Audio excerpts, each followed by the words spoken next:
Welcome, everybody. Our talk tonight is Unraveling the Spiritual Path. Thank you for joining. I like this topic. I always find if I find a topic that inspires me, I enjoy it a lot more. And the spiritual path is such an interesting one that we all walk, regardless of whether we're aware of it or not. It's something that we all walk.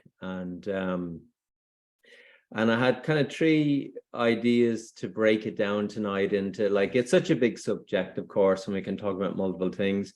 But the first one was listening to the spiritual whispers. And the second part was abrupt course direction. And the third part was dissolving spiritual myths and finding joy. So I'm sure by the time we come to the end of it, you'll find lots of, usually I say golden nuggets, but we'll say spiritual nuggets tonight. You'll find a few spiritual nuggets thrown in there. And my work is always just to bring more love, more joy to people, more health, more well-being. And if you can take something away tonight that assists you in that, then that's a good night. All right. So why don't we get started? I'm obviously Michael Dalton. I've been doing bioenergy healing for over 30 years, and I've worked with thousands of people in sessions and training courses. And I've had the opportunity to see, a lot of what happens with people's health, what gets people sick, what gets people healthy. I often say when people are out of harmony with their inner self, it's kind of their health starts to corrode, right? And healing is really bringing people back into alignment with their inner core, and then their health like almost magically recovers and they come back to full health. And so the first kind of topic for tonight is listening to the spiritual whispers. And to break that down, I kind of think of it as there's kind of two parts of this, right? Like that there's one part which is, we often know it as the ego self, the ego part of ourselves. And that's the part of us that is operating from fear. And so there's a strong tendency that we're born into this world and we're born into a collective victim consciousness. Sorry, just adding some more people here. So we're born into this collective victim consciousness. And then on an energetic frequency, the vibration of fear vibrates on the David Hawkins scale of consciousness at 100. So fear is quite a low frequency. It keeps us in a very low energetic state. And then, so as well as that ego self, then we also have a term that often people call the higher self. And the higher self is really, it's all the same self, right? So whether it's the ego self or the higher self, it's all the same self. But the higher self is often seen as the place that comes from love. And on the David Hawkins scale of consciousness, love vibrates at a frequency of 500. And at 500, we're in a much more open, receptive state. In a fear state, we're a lot more closed, we're a lot more defensive. And we tend to be operating more from our wounds. So often in healing practices, when you're working with people, you'll see, when people are in that victim energy, there's a lot of defensiveness. And even if you try to communicate to someone who's in a defensive position, they get more defensive. So there's ways in healing to help people come out and break free of that victim energy and really come back to love and to open up to love and to open up to that higher aspect, the higher self. And so it's definitely a practice of like helping people transition from fear to love. And so in our, like, what is the spiritual path? What are these, what's the spiritual whispers? I really think that there's a deeper force communicating to us, always like bringing us, pushing us, guiding us out of fear and into love. and so we're always being like gently guided more towards love and out of fear. And at the same time, often people experience a lot of fear in their life, and anger and guilt and grief and regret and shame and blame. We go through we're all of it. We're all of the things, right? Like we're all of the things. And yet when we're in those lower emotional states, we tend to suffer a lot more. And that's really what I see in practice, is just that, you're helping people transition from suffering to freedom. And so the suffering being more fear. When we're in the fear, when we're in a deep fear state or victim state, we tend to suffer a lot more. And when we get more into that love state, when that becomes I would say like the primary emotion or the default state, then we tend to have a lot more freedom in our life. And it has nothing to do with, money, finances. It's more like, I would say, like spiritual freedom is joy. It's lightness. It's, you could be super successful or unsuccessful and still feel tremendous joy. But when we're in fear, you could be wealthy and be in fear. You could be poor and be in fear. They both create two very different frequencies. So I often think it doesn't have as much to do with what's happening in your life as it does to do with how one responds. So when we're in a fear state, we tend to react. When we're in the love state, we tend to respond. So they both create very different energies. They both create very different vibrational frequencies. And as you've heard me speak before, the words that we speak, the way that we speak, are like a tuning fork. They tune in the electromagnetic energy, both of your body and of the things out around you. So your thoughts tend to be more on the electrical side, and your feelings tend to be more on the magnetic side. And so we're always projecting this electromagnetic field out around ourselves. And then because it's magnetic, it pulls back to us matching frequencies, and we tend to get like a reflection of the consciousness is reflected out into the world and is reflected back to us. Last week in our webinar, we talked about it being like an algorithm, that what you focus on expands, like an algorithm. And so in a similar way, when we're in that ego self or fear state, we tend to be more focused on our wounds, on the crap that's happened to us. We tend to be more fixated on our relationship to the past, our relationship to the people that hurt us, or the situations that were bad. And we tend to like keep maintaining and sustaining those relationships. And as we start to shift more to love, we start to shift more out of the past. And really what I've seen over years of practicing and teaching is that on that other side of fear and living in the past is living in the present and living in a more loving state. And so this, like listening to the spiritual whispers, is often this wisdom speaking to us, always trying to like course change or get us back on track to living in a more loving, free way. I often think that our soul has one purpose for us. Our soul's purpose is to free us and liberate us. That's our soul's purpose, to free and liberate humanity and bring everyone to joy. Like that's in my, I would say, deep knowing inside myself, not even a belief, but my deep knowing inside is that our soul has one purpose: to free you and liberate you. Now, that doesn't mean that your life is going to be friggin' awesome all the time, right? In so many ways, like I often think before we're here, before we're born, we come with a kind of, we decide what lessons we want to learn. We decide what growth that we want to have. I think that most of us here can understand that, right? That there's some deep knowing that, you know, you're not here by chance, you're here on purpose.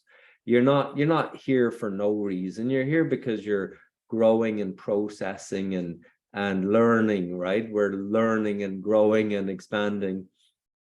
And so before we're born, there must be some sort of contract that we make where we're like, hey, I'm going to learn these lessons while I'm here. Like, I'm going to be on this planet for such a short time. It's like a big carnival. I'm going to be here for a while, and I'm going to learn these lessons. And then whatever advisors, or you can call them guides or angels, whatever you want to call them, they're like, are you sure now? That's a lot of stuff you're deciding to like do in one lifetime. And they're like, oh yeah, you know, just bring it all on. I want to get through as much as I can in one lifetime. And they're like, well, you know, life is a little challenging, you know, life is like physical body, physical life, forgetting that you're a multi-dimensional spiritual being and having to experience low frequencies. Like, you know, I mean, love is at 100, but, or sorry, fear is at 100, love is 500, but like guilt and shame come down to like 50 for, I think it's around 50 for guilt and 30 for shame. Like, these are really low, heavy, dense frequencies. That's why we suffer when we're in them, right? Because we're in despair, we're in desperation when we're in those low frequencies. So we're like, yeah, I want to work on that. I want to work on that. And I want to work on that as well. And it's like, I think our advisors are like, you know, it's whatever you want to do, but just to let you know, that's a lot to take on in this lifetime. You know, but we make these contracts, we decide that we're gonna come in, we're gonna learn, we're gonna grow, we're gonna process stuff. And we even maybe have arrangements like, you're gonna meet this person on that street corner, you know, in 25 years, and you know, that could be, you know, your life partner or something. And there's all these contracts that we make, and you know, you have people that come into your life for a very short amount of time and then leave suddenly. I mean, we've all had that, right? Where people come into your life, they have a big impact, and then they leave suddenly, or they're, you know, it's like you've gotten something from each other, and then your energy shifted and you've gone in different directions, right? And so there's so many different, like, I think opportunities, is that probably a nice way to say it, opportunities for us to process our fear and these low frequencies and get into the higher frequencies, coming back to love and acceptance and joy. I mean, joy actually vibrates on a higher frequency than love. Joy is at 540, love is at 5. And then peace vibrates higher again. Peace vibrates on the David Hawkins scale of consciousness. Peace vibrates at 600. It's the doorway to enlightenment. And you know, we often think maybe peace is more like peace of mind and peace in the upper energies and the upper chakras or energy centers. But just as the root chakra, the core of our energy system, just as the root chakra deals with trust and fear, when the root chakra is fully grounded in the present moment, not only do we transcend fear and come into total trust, but we actually activate peace in the body. We activate a frequency of over 600 in the frequency system. Now, just to give you an idea, 500, if you get to 500, you can affect over 500,000 people just by being in that love frequency. You know, so it's pretty significant on the frequency levels. You counteract, one person in love counteracts over 500,000 people in fear, you know, which you could say is quite necessary in our world that we live in today, you know. But in terms of like unraveling this kind of like spiritual path, it's like I said, I often see it as there's the ego self, this identity to our wounds and to our past and our fear. And we start to transition out of that. The whispers, the life is kind of like gently guiding, moving, pushing us into a different direction out of that kind of energy. And we often, maybe one way of saying it is, when we're in that energy, the feeling is more like life is happening to me.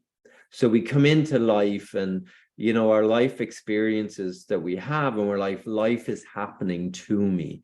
And at that level, life is happening to me. It is more that victim state. Life is happening to me is more that victim state. Now we kind of move to that, and we might even move out of the ego self. We might not quite go straight into the higher self, but we might move out of the ego self and into the spiritual ego. Now, it sounds better, and maybe in some ways it is better, but the spiritual ego is a little bit more like, life is happening for me.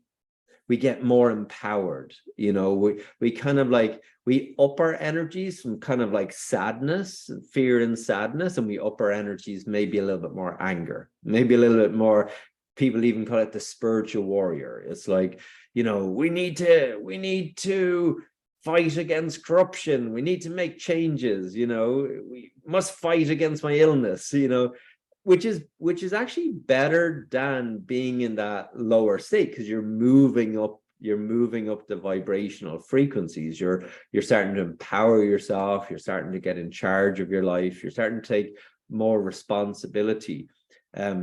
Life is happening for me. You're starting to take more responsibility, and you're receiving things a little better. But it doesn't stop there. Like I said, the anger is still often, very much based around judgment, and when we're in the judgment, we're still in the lower end of the frequencies of consciousness frequencies. And so the next kind of transition from that, where the whispers are leading us, the next transition is, life is happening through me. Isn't that beautiful? So the first one being, life is happening to me, to life is happening for me, to life is happening through me. And in that life is happening through me, what's really beautiful about that is, I think we go from the victim to empowerment to connection. And what's that connection? Well, the connection, it's our spiritual connection. It's our in bioenergy, we call it the internet. So you're starting to connect now to the interconnected web. So it's the inner connection. And so life is happening through me. We're starting to get out of the way. We're starting to dissolve the ego. We're not reacting to stuff. It's like, you kind of know that you're healing when something comes up to trigger you and the trigger's not there anymore. That's always a really good sign that you're actually healing things, that you're letting go of the past, that you're healing emotional or mental wounds, things that have happened in your life experience.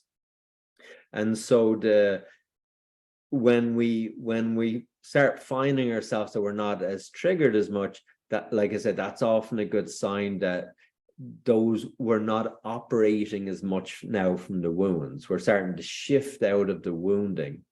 And so the connection part is that we start to connect to that spiritual part of ourselves. We start to connect to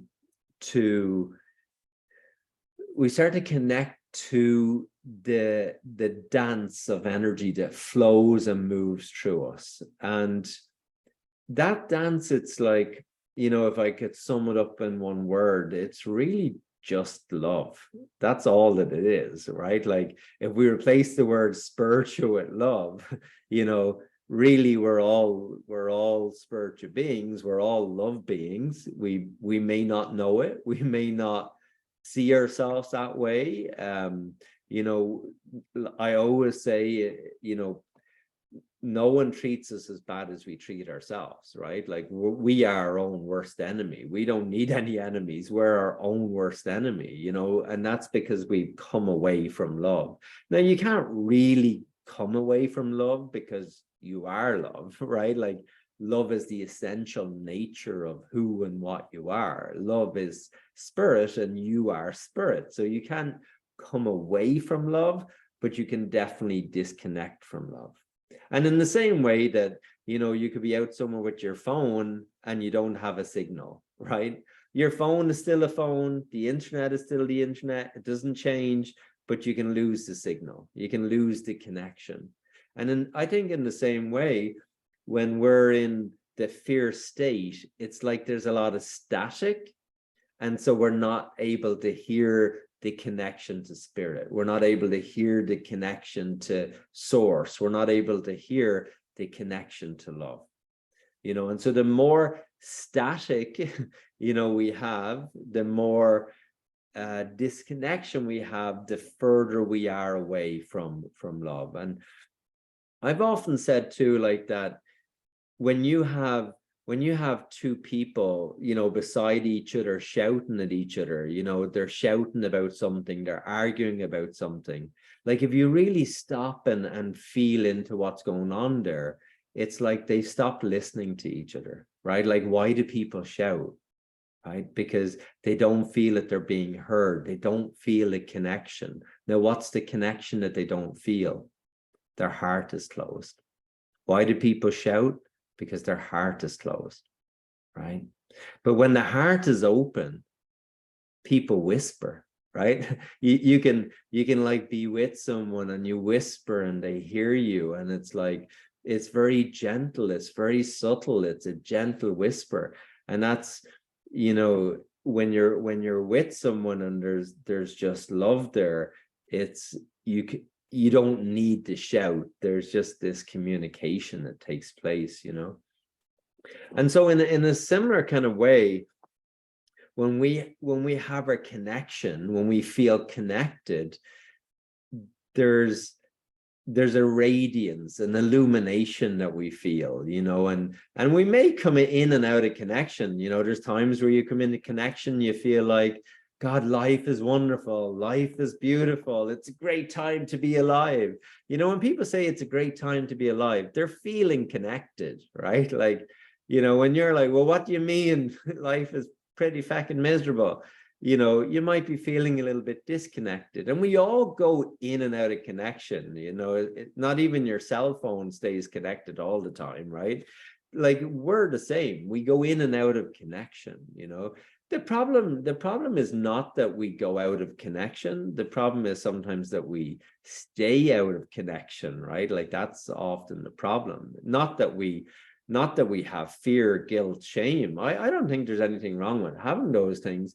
The problem is that 10 years later, people are still stuck in them. That's the problem, you know.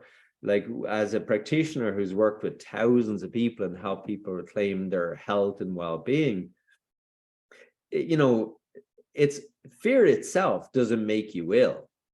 But if you're trapped in fear and you're continuously like something fearful is eating away at you, then over time it can cause illness or sickness in your body. Guilt by itself doesn't make you ill or sick. But if you hold on to guilt for a long time, that guilt, you know, can subtly eat away at you, right? Like that guilt can break you down and eat away at you. And same with shame and anger by themselves. They're, you know, it's okay to experience them. Of course it is. You know, it's not about getting rid of them or dismissing them, you know, but it's like when we hold on to these things for long periods of time, they hurt the body. They make the body ill. They make the body sick, you know. And so one of the processes of bioenergy healing is really about understanding that when we feel our feelings in whatever they are, you know, when we feel them, we ground them.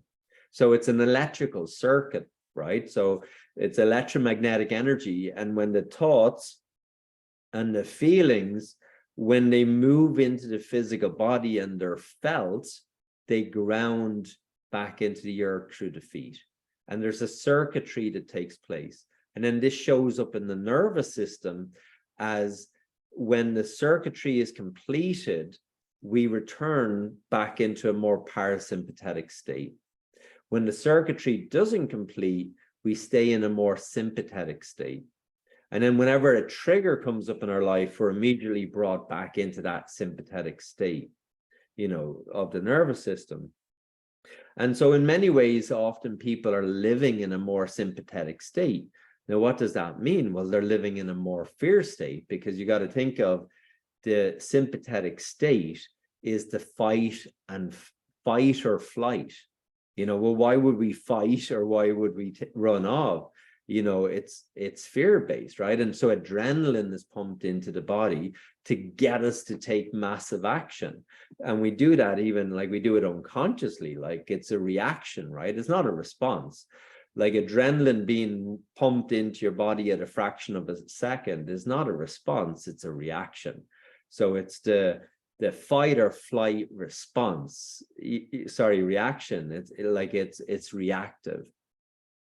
And so in terms of like, you can begin to see then how when we're in that fear state, if we're living in a more fearful state, it will lower our immune system defenses. We're more open, we're more susceptible to being ill and sick. And we're on a frequency that in many ways feeds illness and sickness. And when we're in a low frequency, we're more likely to do things like eat in certain ways, eat more food that's more processed, that is less healthy for the body. So we tend to match the vibrations of how we feel with how we eat or exercise or lack of exercise. So often when we don't feel well, you know, we tend to kind of we maintain that lower frequency in ways that we eat and stuff and that. So I often think like sometimes life throws things at us to make shifts or to make changes. And I would call that abrupt course direction. So sometimes we get an abrupt course direction change.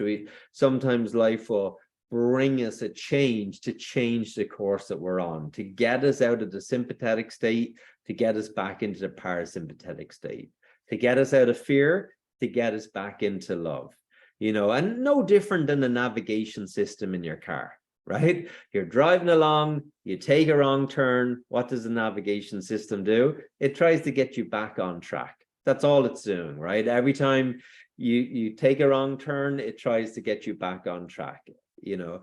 And so in the same way, the whispers of like, hey, follow your intuition, right? Your right brain, your intuitive side.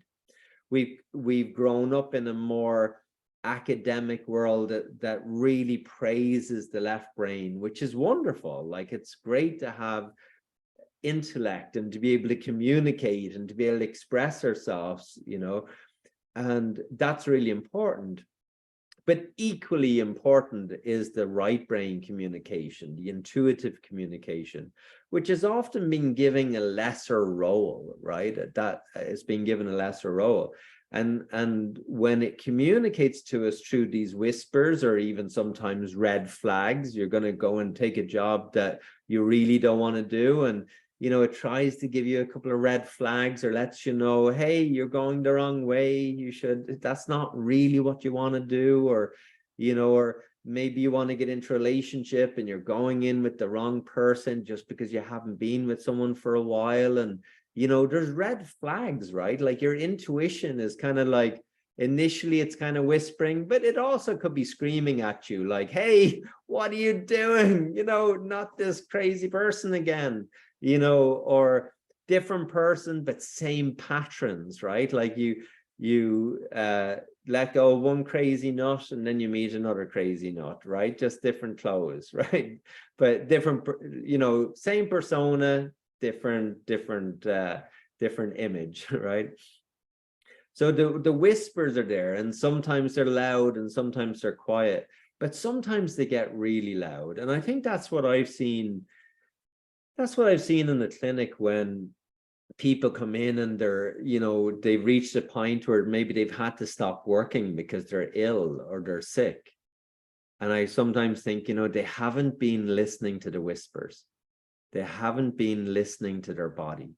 They haven't been listening to their heart, right? And so, our traditional way of medicine is, let's give them some pills, let's give them some drugs, let's cut them open, we'll fix it, but it's like, we have the whole cause and effect, right? And if we're only treating the effect, which is the physical body, it's really not uncommon that the same patterns come back again, that illness comes back again. And I see that. I see people who've been sick for 10, 20, 30, 40 years. I think I've mentioned I've treated people who've been sick for over 45 years. Like, that's a long, long time to be sick. But if you're only treating the effect, which is the physical body, like I said, it doesn't matter how long you treat the body for. If you're not correcting the electromagnetic energy, the thoughts and the feelings, and bringing everything back into right relationship, if we're not coming back into right relationship with the heart, with love,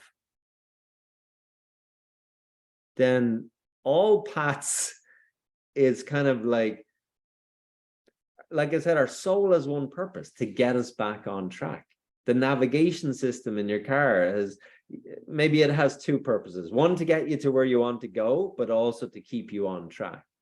And so, most people say, well, I don't know where I want to go. I don't know what I want to do. And that's, that's another talk. We've talked about that in previous talks, and I'm sure we'll talk about it again. Your life purpose, your life mission, it's another whole set of conversations.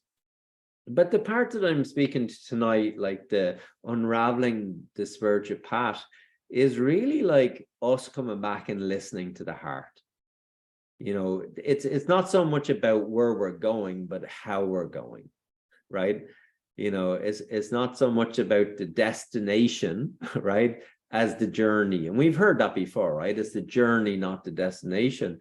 But it's like, it's how the journey is how are we taking this journey? Are we harmonizing the left and right sides of the brain, the masculine and the feminine? Are we bringing them into balance? The intellect and the intuition, are they coming together in harmony and balanced?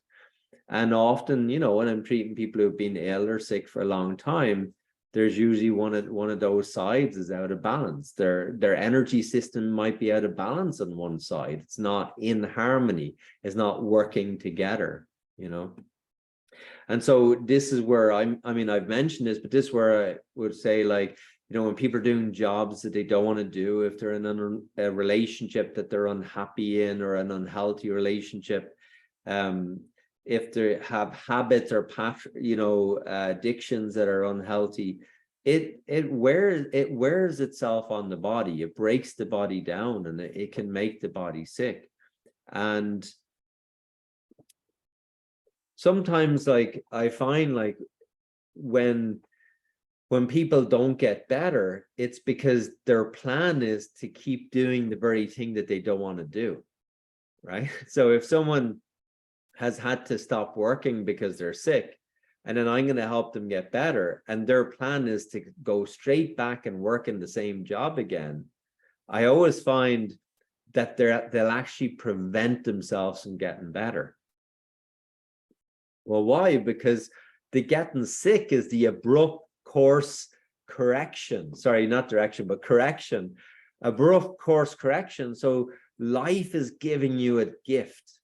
Oh, it doesn't feel like it when life makes us ill or sick. It doesn't feel like it, but it is an abrupt course correction, because every time I find when people get ill or sick, and you work with people and you get down to the roots of it, people make big changes in their life. They correct things within relationships. It doesn't mean that they have to leave someone, but maybe they have to fix the problems that are there that they've been ignoring, right? It doesn't even mean you have to leave a job, but sometimes you have to stand up for yourself or speak out for yourself. You have to come into harmony within this energy system inside of you. You have to come back into alignment, and as we come back into alignment, once we come back in, you ever notice you're driving and you're back on your track, the navigation system stops talking to you, so it's like when things are flowing, when we're in the flow and we're going in the positive direction, there's just like a natural flow and movement that goes with that. It's only when we come off course that the whispers start to like get louder and louder and louder, but often the whispers don't have to become illness and sickness if we're listening, right? Do you remember what I said earlier? Why do people shout? Because they're not being listened to, because they're not being heard. And the reason, because their heart, the other person's heart is closed. You can't hear somebody when your heart is closed. You can't hear them. So the person shouts louder, So two people with their hearts closed shout at each other, right? So when we're not listening, when our heart is closed, the messages get louder and louder, trying to get us to hear, right? They get louder and louder until we stop. And often that's what illness does. Illness stops people in their tracks. It stops you in the direction that you're going. And it says, we got to make changes here. You're going the wrong way. Well, who decided what way you're going? Well, that's where I think on some level we did, on some level, whether we did in the past, but somewhere inside of us in this now moment, there's a path that we want to go in. We might not even know what that path is, but we definitely know how it feels. It feels good when we feel that we're in alignment, doesn't it? It feels good when you feel that you're in alignment, when you feel that you're in harmony with nature, in harmony with the self. In bioenergy, I call it relationship, right? When you're in right relationship with the self, when you're in right relationship with nature, and you'll end up in right relationship with each other, right? So we come back into right relationship with the self, right relationship with nature, and right relationship with each other, right? So healing is always about bringing people back into right relationship. Really, if you think about what that is, it's getting people to listen to their own heart, and sometimes we're listening too much to what other people say. Sometimes we worry way too much about what other people think. I don't think you need to worry so much about what other people think of you, right? Why? Because they're not thinking of you. Most people are thinking of themselves, right? So when people are in the fear state, they're thinking of themselves. They're not thinking of you, right? If someone's in a loving state, they're not judging you based on what you're doing. They see you as you are. So it doesn't really matter what you're doing, right? So I think we give way, way too much importance to what other people think of us. I think Wayne Dyer said it really beautifully. He said, what other people think of me is none of my business. And I really like that. I think that, it'd be nice to be able to live that free. And, and for all of us, it's a journey, right? A journey of unraveling that and releasing the triggers and living our full self, or our best life, or our heart speak, living that voice.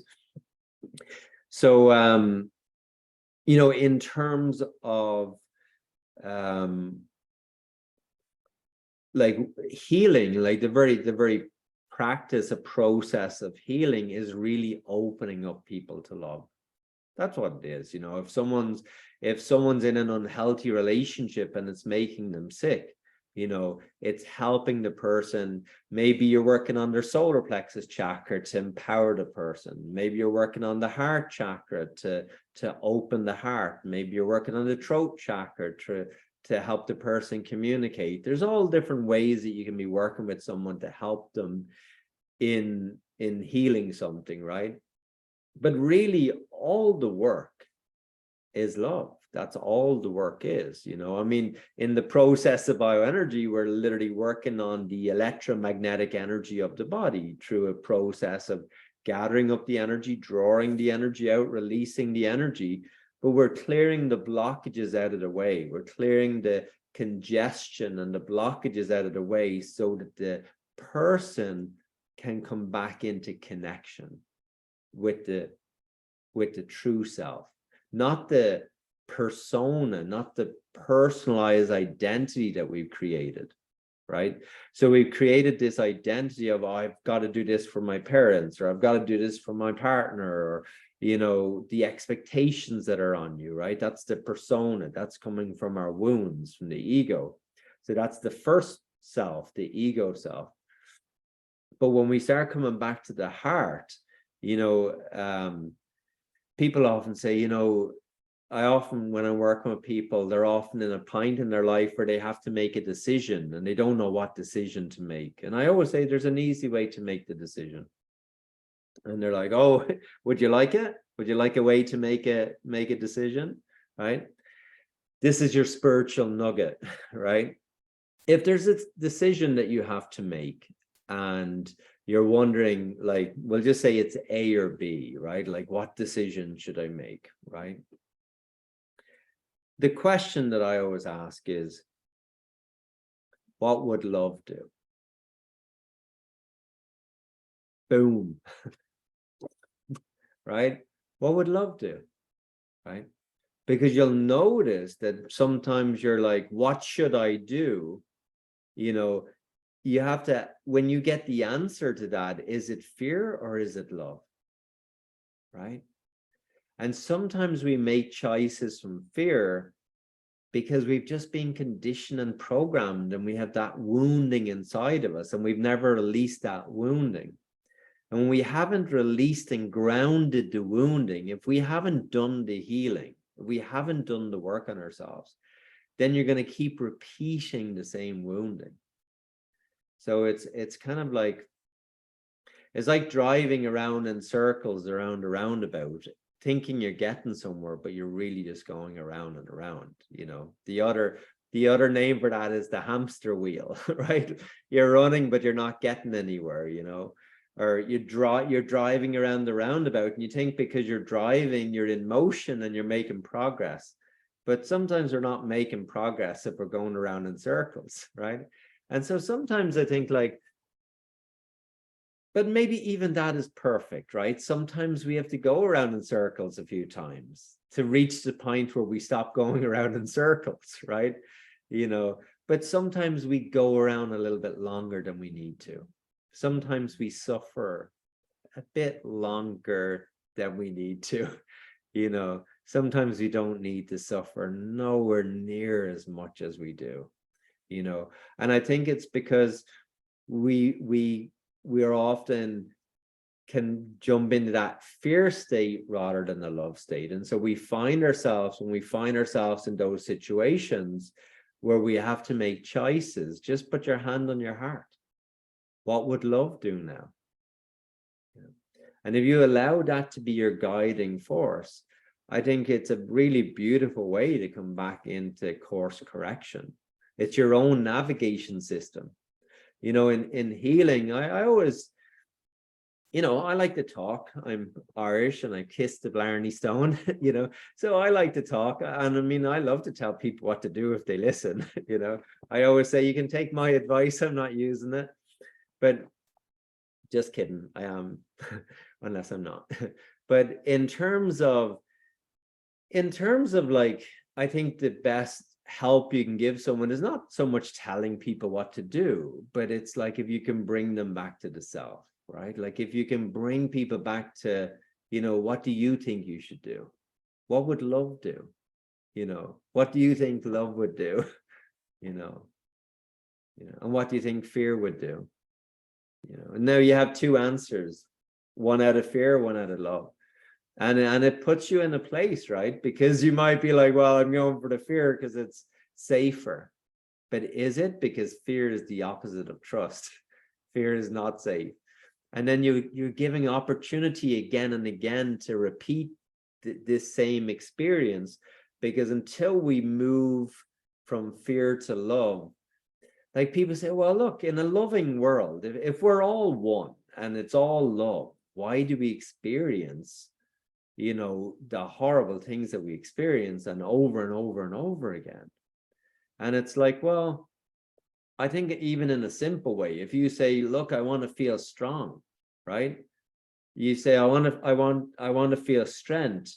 Life will give you a challenge to overcome, right? It's not like an angel flies down and kind of puts a little chip in your side and uploads strength, right? Like, no, you get some obstacles to overcome.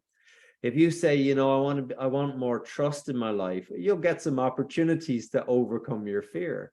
So it's like we're destined to have to go into those places that we don't want to go, whether we want to or not. We're destined to have to go to those places, because growth is always about going to the uncomfortable places, right? Because as long as we're going to the comfortable places, we're not growing, right? We're repeating, we're going in the same cycles, you know. So unraveling the spiritual path, and I'm only sharing my insight into it as a practitioner for 30 years and a trainer, you know, take what you will from it, let go of what doesn't resonate. But in the process of that, I think that we're being, like, when we're growing, when we're healing and growing, we're also grounding and not repeating. So we're in, I call it the flow state. When we're in the flow state, we're in pure creativity. So we feel creative, things are flowing. We also feel super magnetic. So your magnetism is you can feel your magnetism. Like, you know, you're thinking of someone and they call you. You don't even have to call them. You know, it's like, you know, like when we talk about the law of attraction, it's like, you're in that energy of attraction and you're thinking of someone, which is electrical.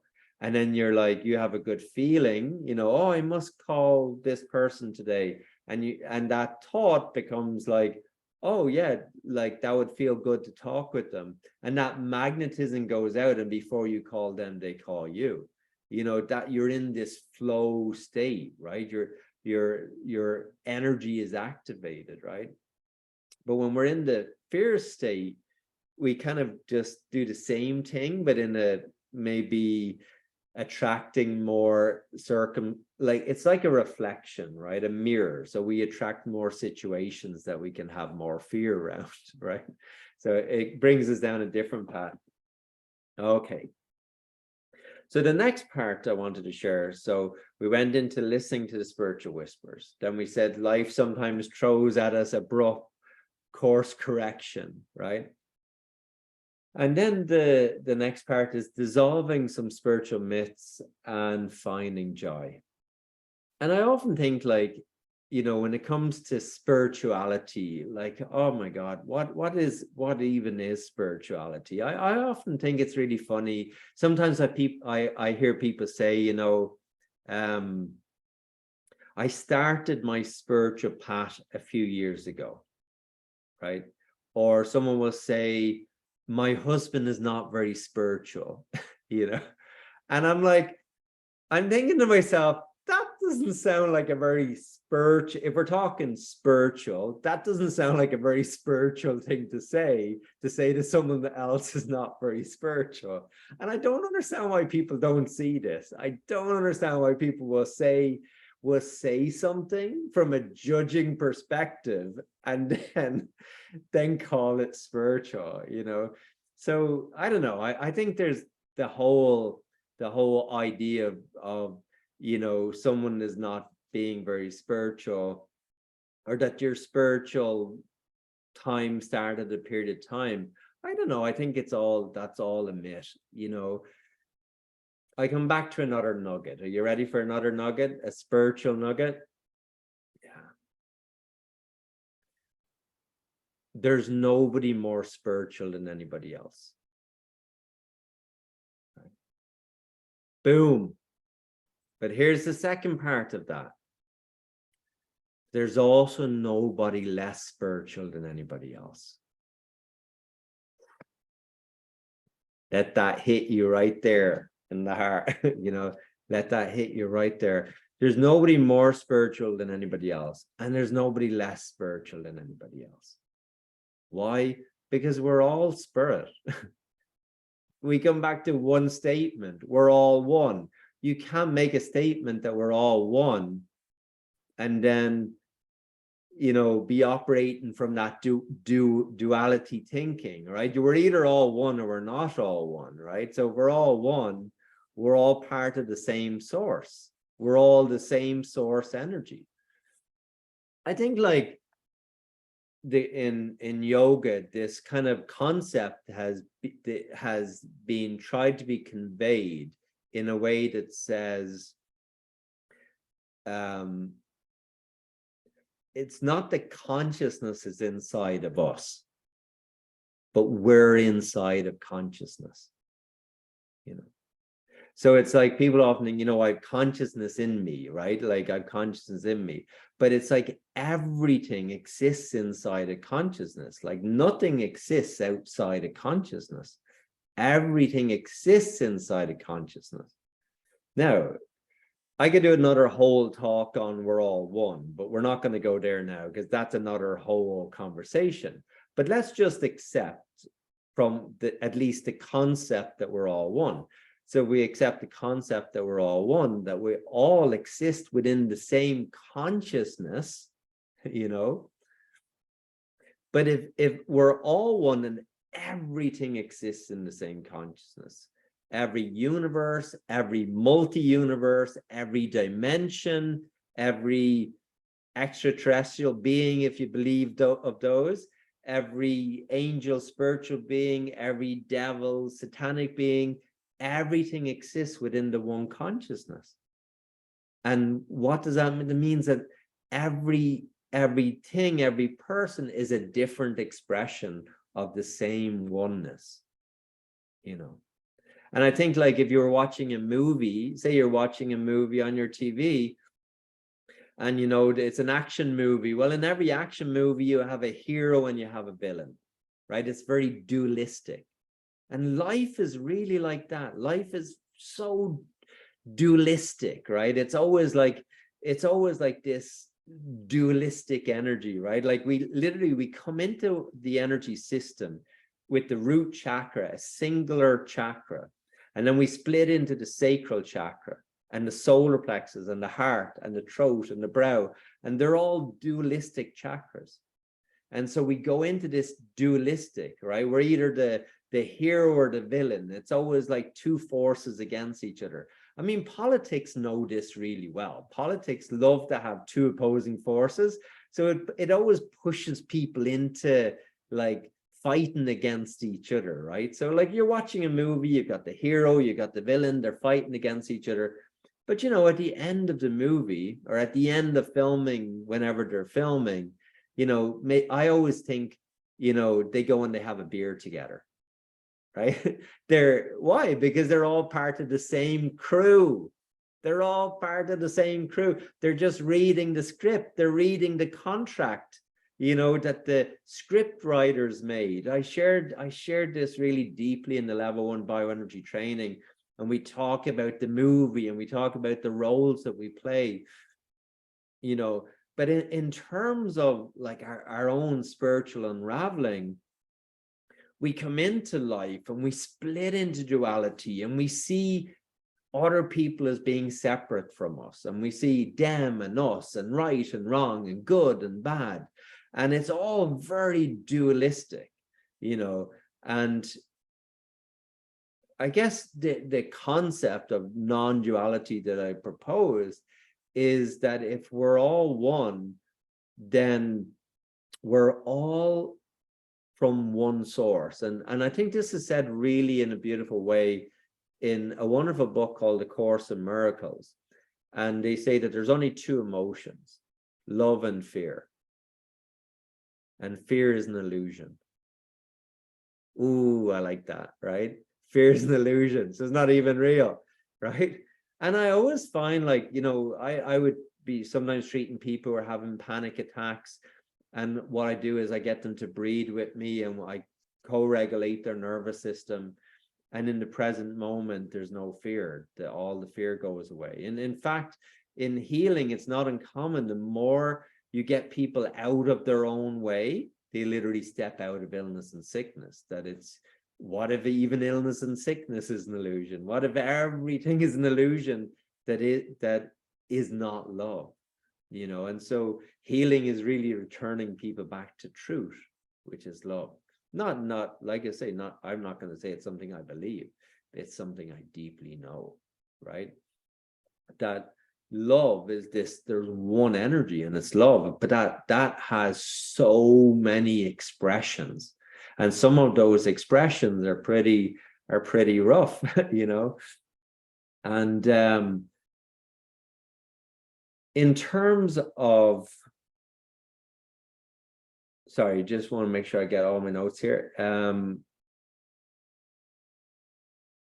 In terms of when we really come out of love, when we come out of our alignment, I often find like a thing that comes up for people in relation to the spiritual path is, we call it the dark night of the soul. And I mean, everybody's heard that, right? Like, it's where sometimes you're suppressing things down and you don't want to deal with them, you don't want to look at them. And, you know, as an example, you could be blaming someone else for, they're really judgmental, right? You're like, they're really judgmental.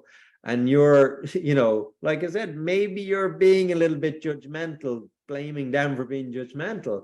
But if you haven't come into acceptance or face that, then sometimes like it will explode, and then you have to face that. And that sometimes is called the dark night of the soul, where you have to face the things that you've suppressed down inside yourself. You know, I don't think we should call it the dark night of the soul. I would say, you know, maybe a couple of years. You know, sometimes you got to face these things for, I wouldn't even say for a few weeks or a few months. Sometimes, like, you know, when we start to free and liberate ourselves, we go in and out of the wounding and the pain, the suffering. We go in and out of it as a journey of like unraveling and dissolving and releasing those wounds. You know, people always say to me, you know, I've been working on this thing in the past and I thought I completely let it go and it came back again. You know, can you help me understand why that is? And I'm like, well, because everything repeats, right? Like, that's the nature of life, is that everything repeats. The problem is we think things shouldn't repeat. Everything repeats. It's just whether if you're in a lower frequency, you're affected by it when it repeats. If you're in a higher frequency, you're not affected by it when it repeats. You're not attached to it. You're not triggered by it, but it's still repeating. Just like day and night, the seasons, the oceans, the full moon, you know, it's always repeating, right? But it's just like, are we trapped in that energy, or are we free from that energy, you know? So the fight is not to stop things repeating. That's like trying to stop the river from flowing. It's, you know, you flow with the river, not against the river. So, you know, it's not even to stop yourself from feeling anger, guilt, shame, or blame. The thing is, like, embrace them, feel them, thank them. Hey, thanks for showing up. Thanks for showing me that I feel really sad right now. And you know, allowing yourself to feel it grounds it through your body, completes the circuitry, and then it'll come back again, but it won't be as bad. It won't be as defensive, right?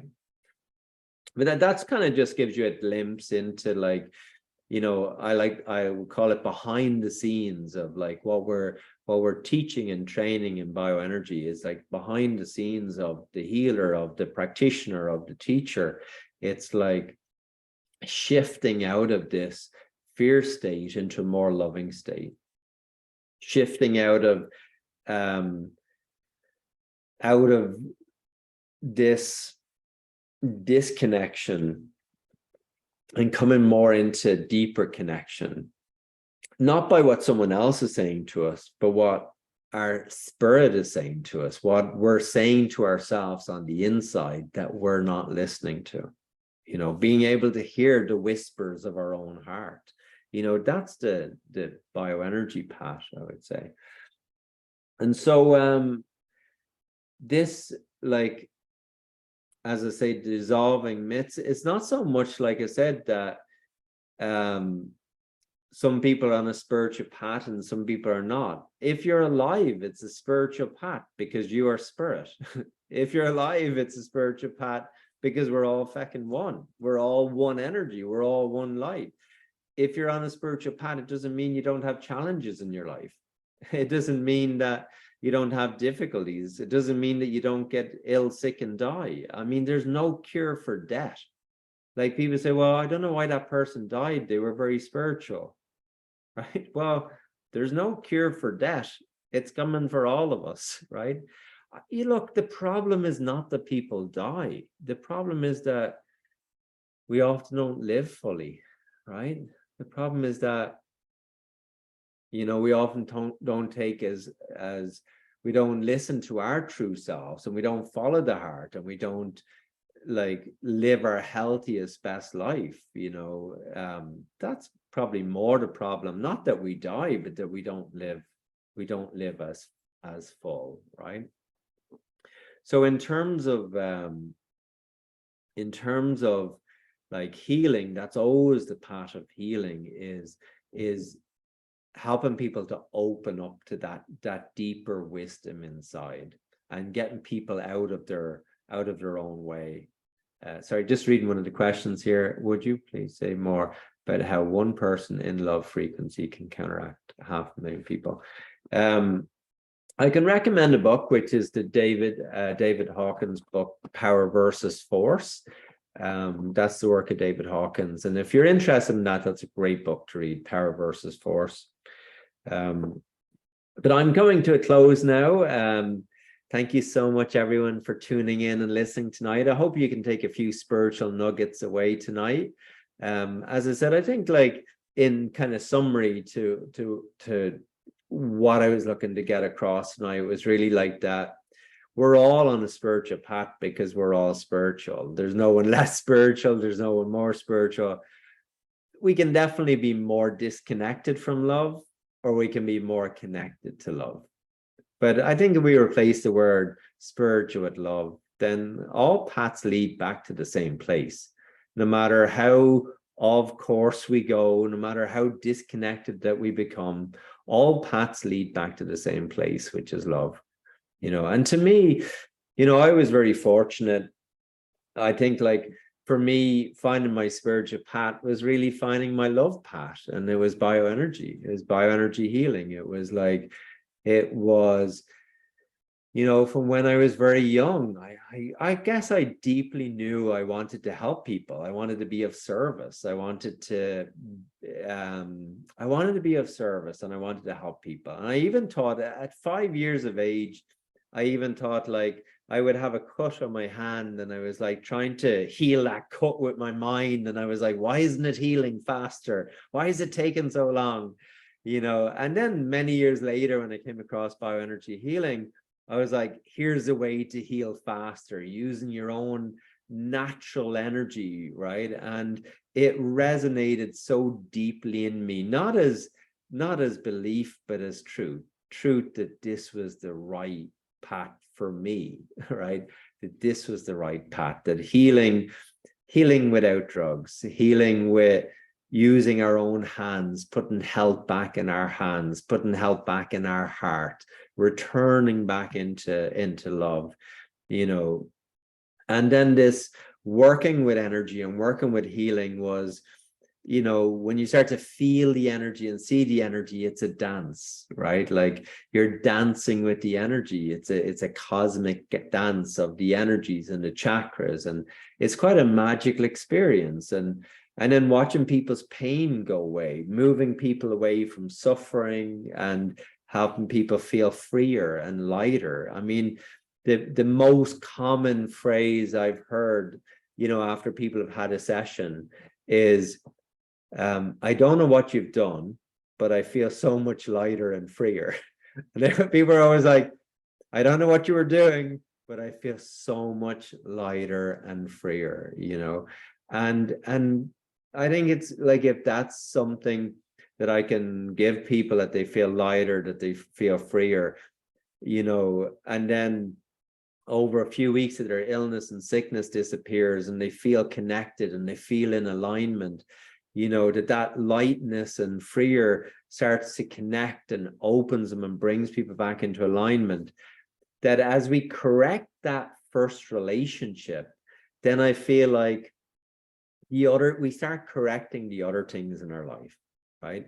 Because when we start to value ourselves, we'll stop working at things that we really don't want to do. We're not going to stay in a relationship that is abusive or unhealthy, right? When we return to loving ourselves, we start to electromagnetically tune our environment into the same energy, because it's a reflection. And so healing, healing again deeply, healing is really just a gift where you're being of service to help other people find their alignment. Thank you for tuning in. I do have, if you're interested in learning more about my services, please check out the link below with in YouTube. It'll be a Linktree link in the description. And there's also a level 1 bioenergy workshop coming up in, when is it? October 14th and 15th. And if you click on the link, you'll get more information about that. But thank you so much for tuning in. And we'll have one more episode next week, and then we're going to break for 3 weeks. So see you next week.